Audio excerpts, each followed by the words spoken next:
Dieu Christ et Esprit Saint se relèvent en nous, les anges sont leurs serviteurs.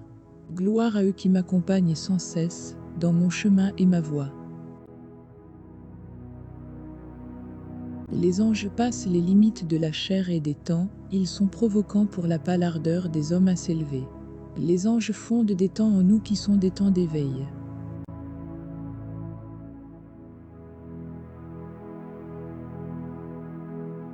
Les anges terminaux sont venus me visiter en France, au mois de mai 2000, alors que je me promenais au bord d'un lac. Ils finissent ce monde et sont un soutien pour tout ce que Dieu travaille et habite en eux-mêmes. Ils sont radicaux dans leur état, puissants et déterminés. Ce sont les grands anges du 1.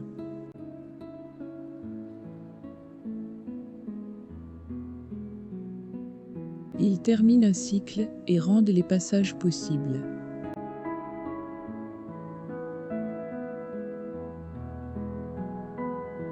Les anges célestes sont passés par nos formes souvent dans les mondes. Vous les connaissez au travers de nous qui sommes dans les cycles. Les effets de leur contact sont élévateurs, purifiants et toniques. Leur intelligence dépasse très largement celle des hommes et ils ont la terre pour officine si Dieu les y missionne. Sachez-le, ils sont la force et la demeure du 1 dans tous les mondes. Les anges du 1 sont les premiers anges à être venus sur terre, il y a des milliards d'années. Ils ont été les fondateurs des premières civilisations intelligentes sur cette planète. Les anges du 1 qui reviennent en fin de cycle sont les terminaux, ils sont rares à revenir et peu les connaissent. Les anges des hommes sont les nouveaux anges, les accompagnateurs, ils viennent de plans loin de l'humanité, mais ils viennent par directive divine.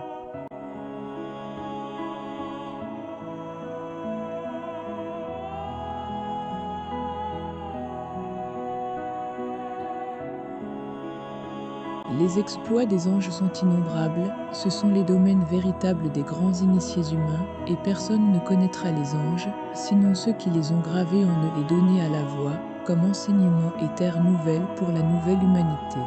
Chaque ange nouveau aura son homme, c'est la foi qui guide, et l'énergie qui offre. Les pauvres hommes privés de vie et privés de monde céleste, sont condamnés à la tribulation dans les cycles internes. Chaque ange nouveau sera le guide intérieur d'un humain éveillé, chaque homme éveillé en cieux sera venu accompagné de son guide. Chaque âme sera la mère des anges du 1 dans les temps. Chaque enfant du 1 sera le maître d'un monde et d'un temps. Tous les espaces que les anges ouvrent en vous sont ceux du Dieu suprême.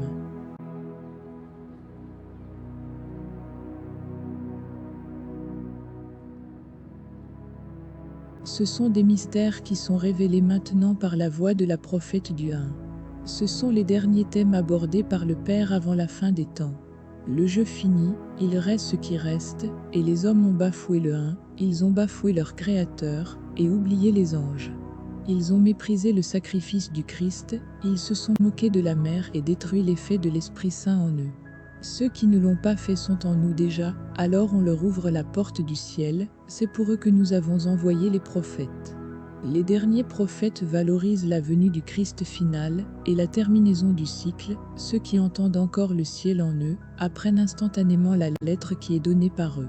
Il n'y a pas de contrat avec Dieu hors de Dieu, et quand il vient parmi les hommes par ses prophètes et ses élus, c'est lui qui parle, et non l'homme qui invente pour le monde des idées et des termes faciles.